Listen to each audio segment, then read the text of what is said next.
IT రంగంలో ఉద్యోగం అంటే లైఫ్ సెటిల్ అనుకుంటున్నారా? అయితే ఈ షాకింగ్ న్యూస్ మీకోసమే. ఫేస్బుక్ పేరెంటల్ ఆర్గనైజేషన్ మెటాలో మళ్ళీ ఉద్యోగాల ఊచకోత స్టార్ట్ అయింది. ఏకంగా 8,000 మంది ఉద్యోగులను తొలగించేందుకు మార్క్ జుకర్బర్గ్ డెడ్లైన్ ఫిక్స్ చేసుకున్నాడు. ఇప్పుడిప్పుడే కదా ఉద్యోగాలు పెరుగుతున్నాయి అని అనుకుంటున్నాం. ఈ టైంలోని మెటా మళ్ళీ ఎందుకు లేఆఫ్స్ ప్రకటిస్తూ ఉంది? డౌట్ వస్తూ ఉంటుంది. దీనికి కారణం ఆర్టిఫిషియల్ ఇంటెలిజెన్స్ రెవల్యూషనా, లేకపోతే ఇంకా కారణాలు ఏమైనా ఉన్నాయా? ఇటువంటి సిచ్యువేషన్లో ఇండియన్ టెక్ ఎంప్లాయీస్ సిచ్యువేషన్ ఏంటి? Let's watch this story without skipping.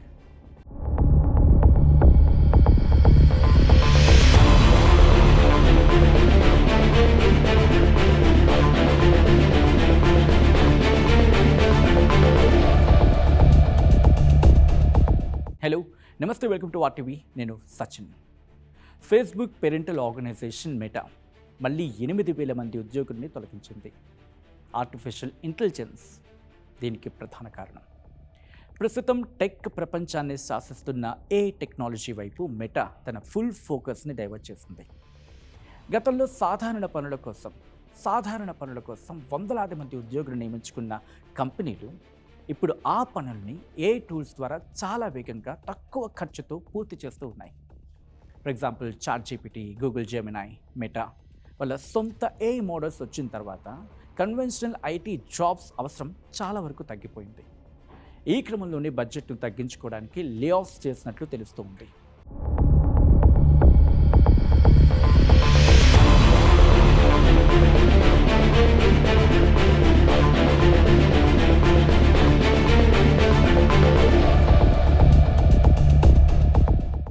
అలాగే మెటావర్స్ ప్రాజెక్ట్ ఫెయిల్యూర్ కూడా ఒక కారణంగా మాట్లాడుతూ ఉన్నారు.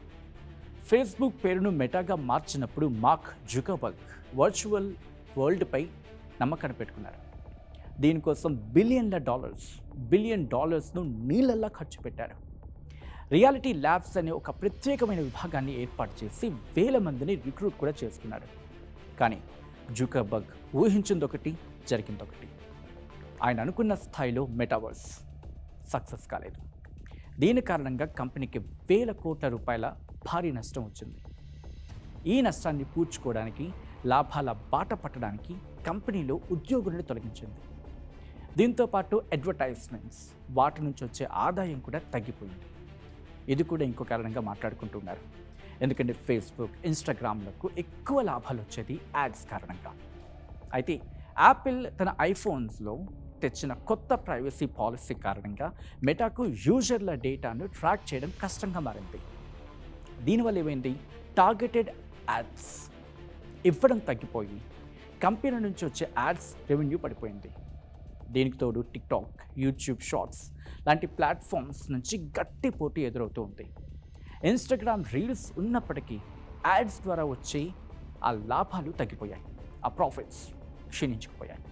ఈ క్రమంలో మెటా లే ఆఫ్స్ ప్రకటించింది.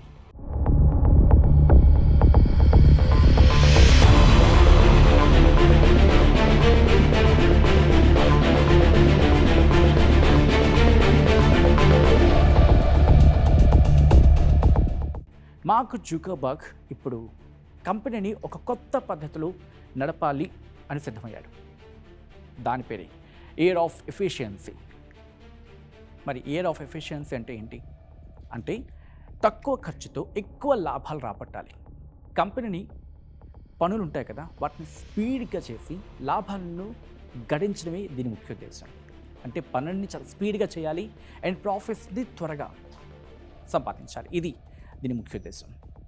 అయితే ప్రస్తుతం కంపెనీలో మేనేజర్స్ ఎక్కువ అయ్యారు. ఏ చిన్న పని జరగాలన్నా కూడా ఎక్కువ మంది అధికారుల చుట్టూ తిరగాల్సి వస్తుంది. దీంతో మిడిల్ మేనేజ్మెంట్ను తీసేసి కంపెనీని చాలా సింపుల్గా మార్చాలి అని చెప్పి మార్క్ జుకర్బర్గ్ డిసైడ్ అయ్యారట. ఈ క్రమంలోనే 1,000 సంఖ్యలో మేనేజర్స్, హెచ్ఆర్ టీమ్స్ని ఉద్యోగుల నుంచి తొలగించారు. అంటే మేనేజర్స్ని, హెచ్ఆర్ టీమ్స్ని తొలగించడమే కాదు, ఆ లెవెల్లో ఉన్న వాళ్ళతో పాటు కామన్గా అక్కడ ఉండే ఉద్యోగులను కూడా కొంతమందిని తొలగించారు. అయితే ఫేస్బుక్ ప్రారంభమైన ఫస్ట్ 18 ఇయర్స్లో మీరు గమనించుంటే అస్సలు లే ఆఫ్స్ అనే మాటే పెద్దగా వినిపించలేదు. ఇంకా చెప్పాలంటే వినిపించలేదు. కంపెనీ ఎప్పుడు కూడా ప్రాఫిట్స్లోనే ఉండేది, పరిగెట్టేది కూడా. సో ఎంప్లాయీస్ని పెంచుకుంటూ పోయాడు.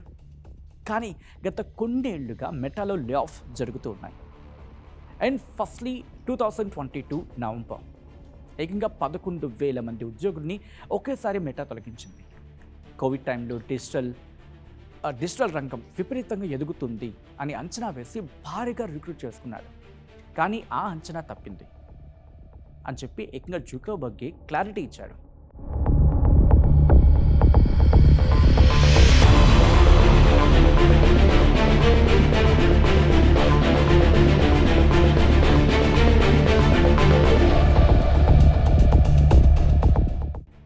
ఆ తర్వాత 2023 మార్చ్ ఇంకోసారి మెటా 10,000 మంది ఉద్యోగులని తొలగిస్తున్నట్టు ప్రకటించింది. దీంతో పాటు కంపెనీలో ఖాళీగా ఉన్న మరో 5,000 మంది ఉద్యోగులను 5,000 ఉద్యోగాల భర్తీని పూర్తిగా రద్దు చేసేసినట్టుగా ప్రకటించిన సందర్భం. ఈ స్టేజ్లోనే ఇయర్ ఆఫ్ ఎఫిషియన్సీని అధికారికంగా అమలు చేశాడు మార్క్ జుకర్బర్గ్. ఇలా అప్పటి నుంచి ఇప్పటి వరకు 1,000 మంది ఉద్యోగులను మెటా విడతల వారీగా తొలగించింది. ఇన్స్టాగ్రామ్, వాట్సాప్, రియాలిటీ ల్యాబ్స్ విభాగాల్లో ఎక్కువగా లే ఆఫ్స్ జరిగాయి. అయితే గత 4 ఏళ్లలో దాదాపు 30,000 మందికి పైగా ఉద్యోగులను మెటా తొలగించింది. మెటా లే ఆఫ్స్ ప్రభావం ఇండియన్స్పై ఎక్కువగా ప్రభావితం చేస్తుంది. ఎందుకు అంటే ఈ సంస్థలో పనిచేసే ఉద్యోగుల్లో పెద్ద సంఖ్యలో ఉన్నవాళ్ళు ఇండియన్స్, అంటే మన భారతీయులు. ముఖ్యంగా అమెరికాలో H-1B వీసాపై పనిచేసే సాఫ్ట్వేర్ ఇంజనీర్స్ చాలామంది ఉన్నారు. అమెరికా నియమాల ప్రకారం H-1B వీసాపై ఉన్న వ్యక్తి ఉద్యోగం కోల్పోతే కేవలం 60 రోజుల్లోగా మరో ఉద్యోగాన్ని వెతుక్కోవాలి. లేకపోతే ఏ దేశం నుంచి వచ్చారో ఆ దేశానికి వెళ్ళిపోవాలి. కనీసం దేశం విడిచి వెళ్ళిపోవాలి. అంటే అమెరికాను విడిచిపెట్టి వచ్చేయాలి. అంటే అమెరికాను విడిచిపెట్టి వెళ్ళిపోవాలి. అమెరికాలో ఉండకూడదు ఇక, అంతే. ఇప్పుడు ఉన్న పొజిషన్లో ఉద్యోగం దొరకడం కష్టం. దీంతో భారతీయ టెక్లు తీవ్ర ఇబ్బందులు ఎదుర్కొంటున్నారు. ఒక్క మాటలో చెప్పాలంటే మన భారతీయ టెకీలు తీవ్రమైన కష్టాలు ఉన్నారు. అయితే కేవలం మెటాలో మాత్రమే ఈ లే ఆఫ్ జరగడం లేదు. గూగుల్, మైక్రోసాఫ్ట్, అమెజాన్ లాంటి ఇతర టెక్ దిగ్గజాలు కూడా మెటాను చూసి అదే బాటలో నడుస్తూ ఉన్నాయి. ఇన్ఫ్యాక్ట్ అదే బాట పడుతూ ఉన్నాయి. టెక్ ఇండస్ట్రీలో ఇప్పుడు ఓ న్యూస్ ట్రెండ్ అవుతుంది. అదే తక్కువ మంది ఉద్యోగులు, ఎక్కువ AI టెక్నాలజీ. రాబోయే రోజుల్లో coding, testing, HR, customer support లాంటి విభాగాల్లో ఉద్యోగ అవకాశాలు మరింత తగ్గే ప్రమాదం చాలా గట్టిగా కనిపిస్తుంది. కేవలం AI, డేటా సైన్స్లో అడ్వాన్స్డ్ స్కిల్స్ ఉన్నవారికి మాత్రమే మార్కెట్లో డిమాండ్ ఉంటుంది అని సూచిస్తున్నారు టెక్ నిపుణులు.